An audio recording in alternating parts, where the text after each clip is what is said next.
What's going on, Minecraft fans? My name's Luke the Notable, and in this video, I'll be surviving 100 days in Minecraft Hardcore mode. If you've never heard of Hardcore Minecraft before, that's because it's exclusive to the Java version of the game, so it's only on computer. And this difficulty setting makes Minecraft way harder. It definitely earns the name Hardcore. But most notably, of all the rules with Hardcore Minecraft, probably the worst one is that if you die, your whole world is deleted. Doesn't matter if you put a ton of work into your farm or your walls are really high, if a creeper ends up creeping up on you, it's over. Again, this is only on the Java version of the game, so you'll have to play on computer if you want to try out hardcore mode. I ended up just going with a random world. No particular seed or anything like that. And now finally, here we are. Day number 1. I spawned in a forest biome which had both oak and birch trees, so at least I'll have a lot of material. But honestly, it doesn't really matter where we started. My objective is just to not die for 100 days. And you can not die anywhere. It was a very dense forest, so I was chopping for a while. I'll make it look decent eventually, but for now we're just going on survival, so I'm going with dirt windows. It might be 20%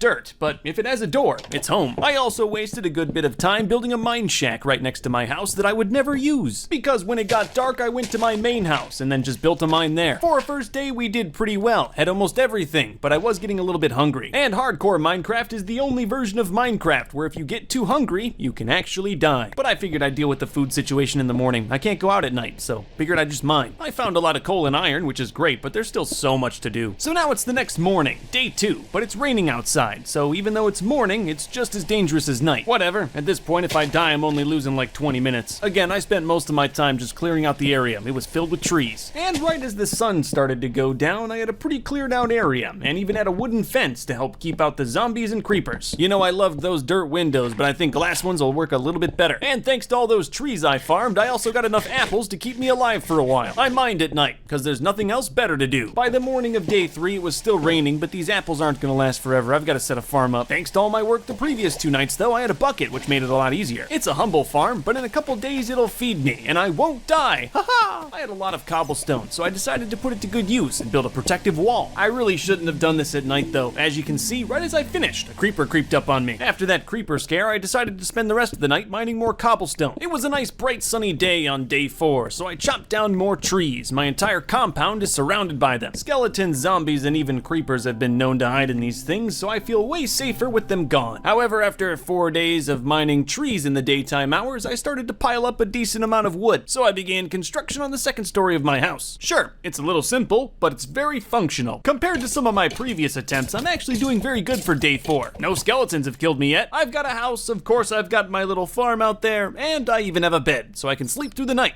peacefully. Day 5, I was working on expanding the farm and also making it safe with these cobblestone walls. I did just the tiniest bit of exploring and found a nearby swamp, but I've been known to get lost, so I'm not gonna venture out too far. This time I adventured a little bit too long, and it got dark on me, so the monsters came out. On hardcore mode, all of the monsters in the game not only spawn more often, but they're also more deadly, so I ran back home. Just never go out at night. This is not a joke. But again, thanks to some sheep who are tragically no longer living, I can just sleep through the night. All I did for the entirety of day 6 was farm trees. The tree cutting continued well into day 7, but by this point I kinda got it to a point where I was comfy. It did take a while, but I got a sizable chunk of land cleared out. No spooky stuff hiding here. Though ironically, as soon as I went into the forest, I could see that a skeleton was hiding in the trees. This is exactly why I'm clearing it out. Day 8, I'm back to exploring, but this time I have a boat and a little more knowledge of the surrounding area, so I probably won't get lost. I really wanted to find a village or town. They're one of my favorite aspects about Minecraft. I didn't find one, didn't find anything actually, mostly swamps. I still had some daylight left, so it's time for my first harvest. From here on out, I'll be eating bread. Farming definitely kept me pretty busy. Remember, if you don't eat, you die. I did not end up sleeping through the night day 8. Instead, I worked on making my mine a little bit more accessible. And now it's the start of day 9. I don't remember why I made a sign. I must have felt proud or something. Clearing the largest forest in the world has definitely given me a good amount of logs. So in the sweet daylight of day 9, I upgraded my house again. Clearing the forest takes a while, so moving up is way easier than moving out. And obviously it took all day, but I built up to the 4th story, which gave me a nice look of my land. Oh, you gotta know I slept up there. It's day 10, and I'm still alive. It's probably a good time to invest in some armor, even if it's just iron. On hardcore mode, you need it. Any one of those mobs in the right situation could easily kill me. I also expanded my wall and changed it all to stone, just to keep the monsters out better. At this point, the dream was to surround the entire area in a nice stone wall. Obviously, that was going to take a while, but a stone wall surrounding my entire compound is going to keep me very safe. By the end of the day, I got most of it done, but it doesn't have any torches on it, so it's still fairly dangerous out there. But I wasted no time and spent all night mining instead of sleeping. Thankfully, because I'm recording this, I can time out the night and day cycles pretty easily even underground. I woke up early for the harvest on day 11. The crops were coming in great. Food was never really an issue for me. I had tons of apples from cutting down every tree in existence. I just really like the agricultural aspects of this game. But obviously, farming is nowhere near as fun as wall building. My wall looks a little interesting in certain places, but you gotta forget about vanity when you're playing hardcore Minecraft. It's all about survival. So again, when the sun went down, I went straight into my mine and didn't come out until the next day. Day 12, I was minding my own business when some raiders showed up. Good thing I built this wall. Without the wall, I would have been swarmed and stuck in my house by these raiders, but thanks to my wall, I was totally fine. I was even able to use a certain corner of my wall to safe spot the raiders so I could kill them without taking damage. Unfortunately, every time you kill raiders, you get the bad omen effect, so this thing's stuck on my screen. Don't worry, I'll get rid of it in the morning. Well, the first thing I did was make a compass. I told you earlier I have a habit of getting lost. To cure myself, I simply had to find a cow, extract some white stuff, and then slurp it down. I also brought 2 lassos so I could take some cows back with me to start on my animal farm. I also grabbed 2 cute little piggies. There's no point in naming them. They'll be dead soon. There's no pen yet, they just live in the inner wall. Still safe. And you know, by day 13, I'm feeling pretty safe too. I've got some high walls and 10 bread in my inventory. And then look at that. During my nighttime mining, I even found some gold. Gold is one of the main ingredients in a clock, which allows me to keep really good track of the day-night cycle. Obviously, during the day, it's pretty easy to tell that it's daytime. But at night, when I'm in the mines, it's always a little difficult to tell just how long you've been down there. But with this clock, I'm the master of time. Not space yet, but we're getting there. I stumbled upon some lapis lazuli as well. For a second, I thought they were diamonds and peed myself a little. Day 15, I started on a second wall outside of my first wall. I spent all day building my outer wall. It's really starting to become something. Obviously, it's not perfect though. There's still a couple dark spots, and that's why I came out at night, to make sure I lit them up. Morning of day 16, wall construction was gonna continue, but I saw a witch and a couple other mobs, so I decided not to this time. I didn't even mind. Farm time's the best time. And you know, for every foot of wall, I've gotta take down 3,200 trees, so it takes a while. Day 17, I was minding my own business, cutting down trees, when I found an unexplored cave on my land. It was a lot bigger than I thought, and this could possibly be where a lot of the zombies were coming from. Good thing I found it. I did find one creeper, but I had the high ground. I was fine. Day 18, I was clearing out trees for the wall until my axe broke. That's fine, gave me a chance to go back home and switch out my torches for lanterns, just to flex a little. It was a long day of wall building, and I'm almost done, but I went to bed early. And on the morning of day 19, with that final wall place, my perimeter is finally secure. I stayed out at night for day 19, just wanted to make sure that all of the little dark spots were covered up and no monsters could get in. Monsters could definitely get in. There's a lot of dark spots. And of course, any spider can climb right over that thing. Though I will say on hardcore mode, the mob spawns can get a little bit intense, and this one zombie is a lot less deadly than 40 zombies. Anyway, at the end of the day, I ate right before bed, even though mom told me not to. Day 20, with no more wall to complete, I constructed this bridge that's pretty small and totally useless. I was pretty much just trying to find a way to burn the daylight hours. I'm waiting till night to check the wall again. Went up to the top floor of my house to check the lighting on the wall. From up here, you can see exactly where all the dark spots are. I think the caves in this section are contributing to some of the zombie population. I went with some simple lights, but it's fine because everything the light touches is my property. And I was lighting up the wall all night until daytime the next morning. I still had a couple monsters spawning on my compound, so day 21 I went into this cave and made sure that every square inch of it was owned by my estate. And you know, I'll always make time for a little bit of farming. The compound's really starting to come together. It's very safe. It's not totally free of monster spawns, but most of them don't come here anymore. And finally, because I could build through the night, I was able to build a pig and cow pen pretty easily. You know, maybe some of you out there could do a little bit more with 21 days, but I'm proud of myself. Now that my home base is more or less secure, I'm working on branching out. I can't stay here forever. I got plans to find the ocean. I want to move in every direction. Explore this entire land. But first, I'm gonna expand my house a little bit, so I need the sand to make glass. Day 23 was the first day of house construction. Remember, it's a little easier to go up than out. I have literal mountains of wood, so I had to figure out something to do with it all. I spent all day constructing room after room of this house. It's gonna be a tall one. Yep, 7 stories up, and this is only the beginning. Remember, I didn't want to spend too much time on my house. It's not about vanity, but I spent another day on it. 10 stories of wood, all collected from the trees around my spawn. Isn't it beautiful? So I immediately cranked it up to 32 chunks and stood on top of my glorious structure. I didn't really learn anything new. I'm surrounded by mountains and swamp. And honestly, I could stay up here all day, but we should probably move this video along. Day 25, I switched out my birch lights for redstone ones. It's a little bit of a flex, but I think it looks nice. And I'm just as as bad at redstone as I am at life. I ran out of cobblestone for my wall, so it's back to mining at night. The clock helps a ton when I'm down here. I can tell that it's just about to be— oh, those are diamonds! Yes! 5 of them.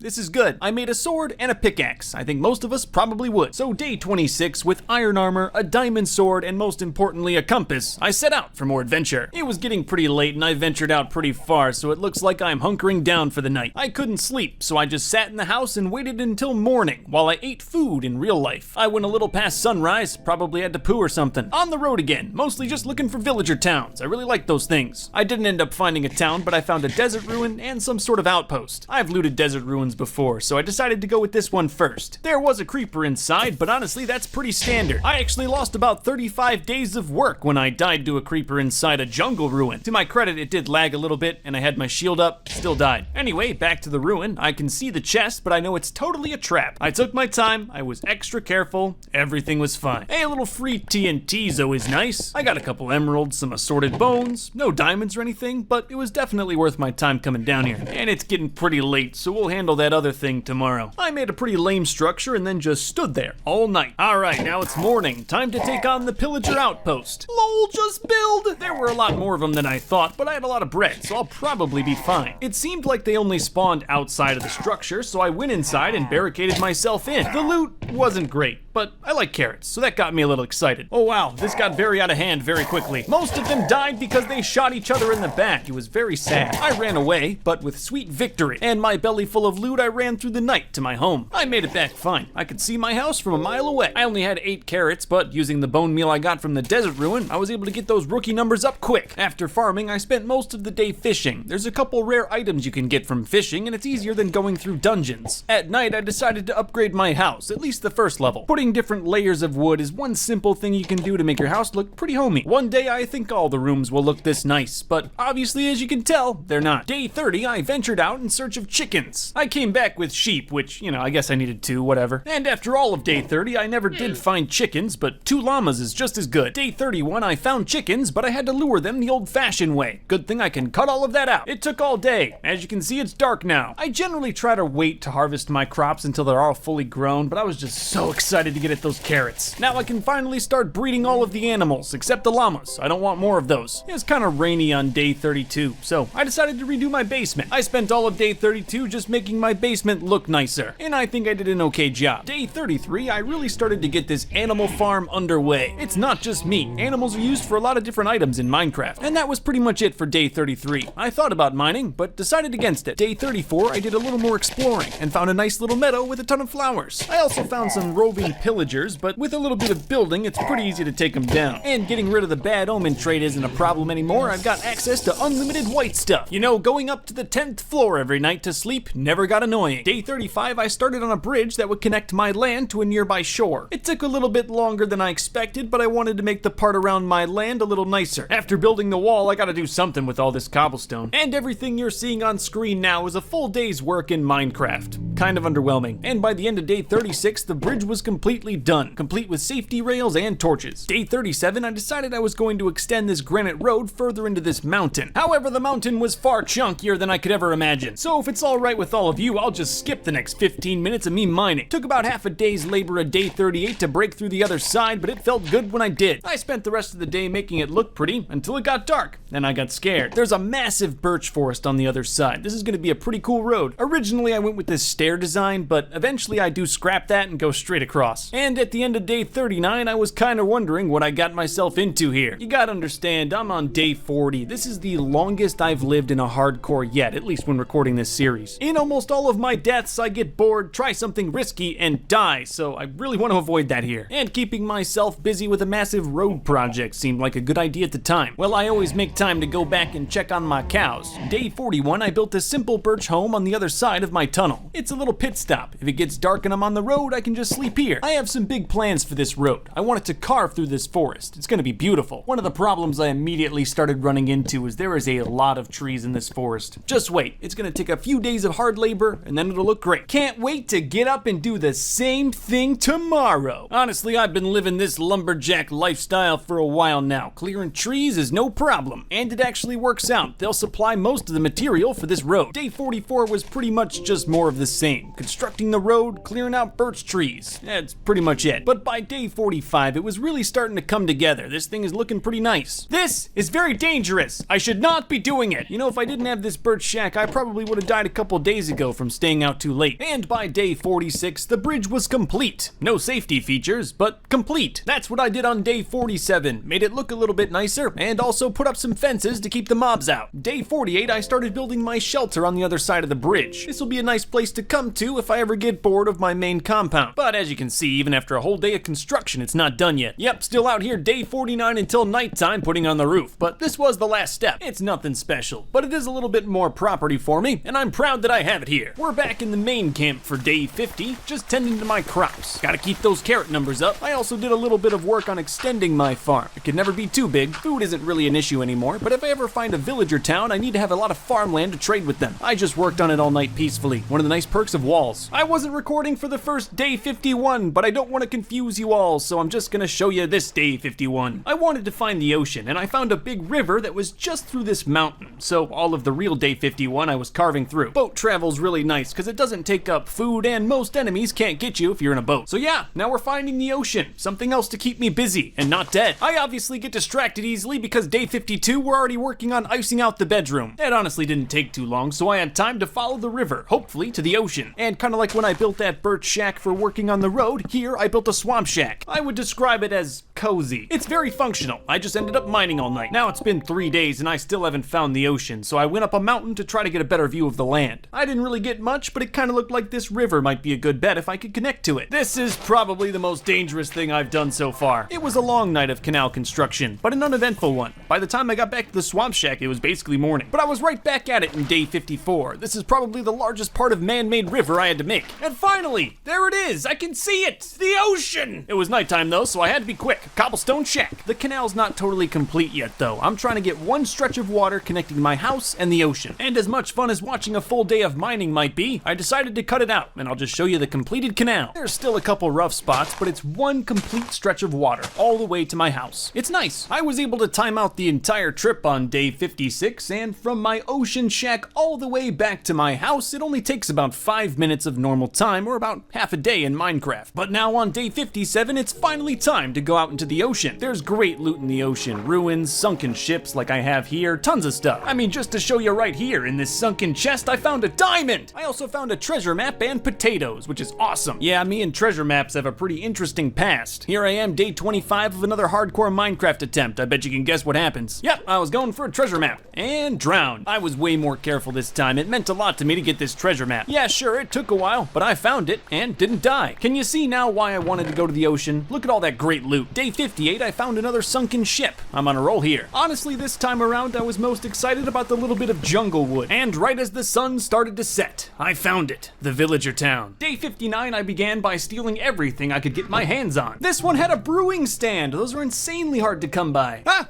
they have cats! Cats! Unfortunately, my inventory's absolutely bursting. I have to make a trip home before I can come back here and get more loot. But you know, when I got back home, I felt like fulfilling another dream of mine. Kinda like the treasure map, this is gonna go back to another hardcore playthrough that I died on. In an old playthrough, I trapped a zombie under my house in this convenient little containment chamber. It also had a lever where you could drown the zombie if you wanted to. And I'm building another one, but this time I want to trap a creeper, so it'll be a little bit more difficult. It took all of day 61 to wire it all up. I said earlier, I'm not that great with redstone. However, by the end of the day, the containment chamber was done, complete with auto drown mode. Day 62, I waited until night to test out my containment chamber with this zombie. They're pretty easy to catch, though I quickly realized that if I try to do this with a creeper, I'll probably end up dead. I went with a safer contraption for getting the creeper in there. Basically, the pressure plate will get him through the fence, and then he can't get back out. I'll walk over this tile, which the creeper can't, obviously, and then I'll get him in there with a bucket of water. But first, we must fish, and for a while, and I'll tell you in the morning why. If I want this creeper to stay alive forever, I'm gonna need a name tag, and you get those from fishing. So I fished for all of day 64, and didn't get a name tag. And guess what? In day 65, we're still fishing. You know, statistically on game 66, it should have dropped already, but hasn't. Yes, I did spend 3 days fishing, but it's peaceful and safe, which is all a hardcore player wants. I'm not just looking for the name tag, there's a couple other rare items that you can get, like a saddle, which will give me horses, but I didn't get any of them! So by nightfall, I gave up. I'm just going back to the ocean. I started off day 69 by getting to know this dolphin. Nice. If you give them fish, they'll I'll take you right to treasure. It's pretty easy. I ended up finding a lot of treasure with this method, and even found a buried treasure map. I was very careful again. I know what happens when you're not. It didn't even take that long, just a little bit of digging, and I found it. It was packed with loot. Look at that thing. There was no way I was gonna sleep on day 69. When the sun came up the next morning, I was already looting another pirate ship. I'm still not done though, looking for treasure, saddles, name tags, really anything. Honestly, at the time, I could tell I was visibly pushing my luck out here in the middle of the ocean. I should probably go home. You know, as I pulled up to my ocean shack, I kinda realized that this thing needs a little redo. Yeah, definitely not safe. I can't even sleep in my bed at night here. Now it's the morning of day 71, and first things first, we have to make this ocean shack a little safer. I found through this playthrough a gate and wall is pretty much all you need. This simple little shack turned out pretty nice. I can fish into the sunset, and I fished all night again. I'm still looking for that name tag, or a saddle. And even though it took a little longer than I thought, on day 72, I finally hooked that name tag. I waited until night to take my river passage home. Remember, it's about 5 minutes, so I was able to skip most of the night doing this. You know, I haven't really gotten a good look at my treasure chest since I started hitting the ocean and fishing a ton. It's getting pretty full of loot. Anyway, now that I'm back home, you gotta know exactly what the first thing I did was. It doesn't really matter. I was just stalling for nighttime, where I'm trying to catch a creeper. And I got him with my expert creeper trapping contraption. However, I forgot a crucial step on how the name tag works, and the creeper exploded, so guess I'll have to try again tomorrow. Creepers don't die in sunlight, so in the morning of day 74, I was actually able to try again. I trapped him easily. That wasn't the hard part. I obviously know what I did wrong now. I'm using the name tag totally incorrectly, but I'm amazed I did this 2 days in a row. So here's what I did wrong. In order to activate a name tag, you have to use an anvil. Then you can rename the name tag, which then renames the creature. I'm gonna name this first creeper Elbaton. Took a little longer than expected, but you gotta remember this was a dream of mine, and now it's real. And because I put a name tag on good old Elbaton, he'll stay there forever, never dying, but sometimes drowning. I guess I need another project now.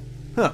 Wonder what I could do. Well, of course there's always that. By this point, I realized I'm level 38, and that could be used for a lot of seriously good enchantments. But you gotta have a lot of different items if you want to make a proper enchanting room, and one of those items is sugarcane. I'm not sure how, but I always forget to make a sugarcane farm until I really need it. I also have 0 sugarcane to my name, so I had to go out boating looking for some. Sugarcane grows pretty quickly, so starting off with 30 is gonna be real great for me. I'm not done yet though. Day 77, I was still looking for wild sugarcane. And hopefully while all of that grows, I'll be able to work on another part of my enchanting room. I'm gonna need some obsidian, and I know a spot where I can find some lava in my old mine. I only want to do this once, so I'm gonna mine enough for not only my enchanting table, but also a portal into the nether. But I had no idea I was gonna find some diamonds. Well, I found 1 diamond. Exactly 1 diamond. It's fine. Day 78, I started construction on where my nether portal was going to be. I like it to be in my house and look nice. And by the end of the day, I ran out of my fancy stone, but I think I did a pretty good job anyway. I spent the rest of day 78 psyching myself up to go into the nether. Today's the day to the nether! Oh no! Not a bad spawn point. At least there isn't any lava around. Step 1, I enclosed the portal in cobblestone. This should help to keep the monsters out. I also got some glowstone, which I can use to make some fancy lights. And that's pretty much it.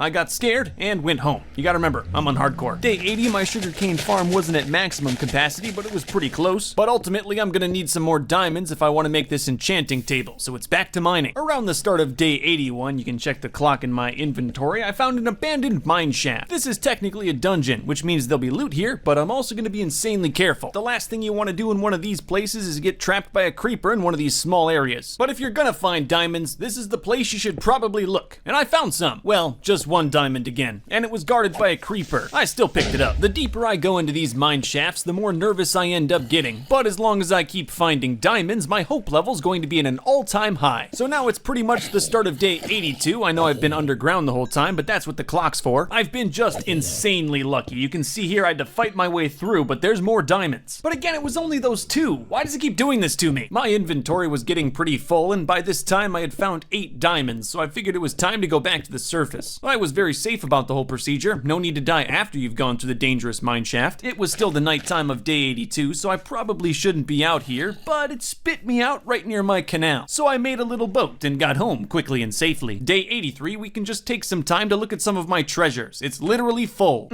Yep, keep looking. I know you're jealous. Then I smelted some iron or something boring. Yeah, I know. You just want to look at my treasures. Here, one more time. One crucial ingredient to an enchanting table room is lots of leather. So, sorry cows, but I'm gonna have to kill some of you. Listen, with a diamond sword and the correct leverage, there's no pain. And after crying through that experience, I now have everything I need to make some bookshelves. So day 84, I put together my enchanting table. It's not perfect yet, but it's getting there. Currently, the only thing I have enchanted is my shovel because the durability on it was pretty high. I think when my sword and pickaxe run out, I'll enchant those too. I also upgraded my enchanted fishing rod, which really helps a lot with finding rare items. I'm still looking to fish my way to a saddle. I don't have a horse yet, and I really want one. And within 2 minutes, I got a name tag. That's just fine. I fished all night with this enchanted fishing rod. My hope levels were at an all-time high. I fished on day 85 too, mostly because I wanted my sugarcane to grow, so I had to stay nearby. And thanks to my enchanted fishing rod, I finally got my saddle. As you can probably tell, I was very excited, because now it's horse time. But first I wanted to use that name tag I found earlier to add to my creeper collection. This one, I'm gonna name Tors. I didn't even have to use the bucket on Tors. She went into the hole herself. Now that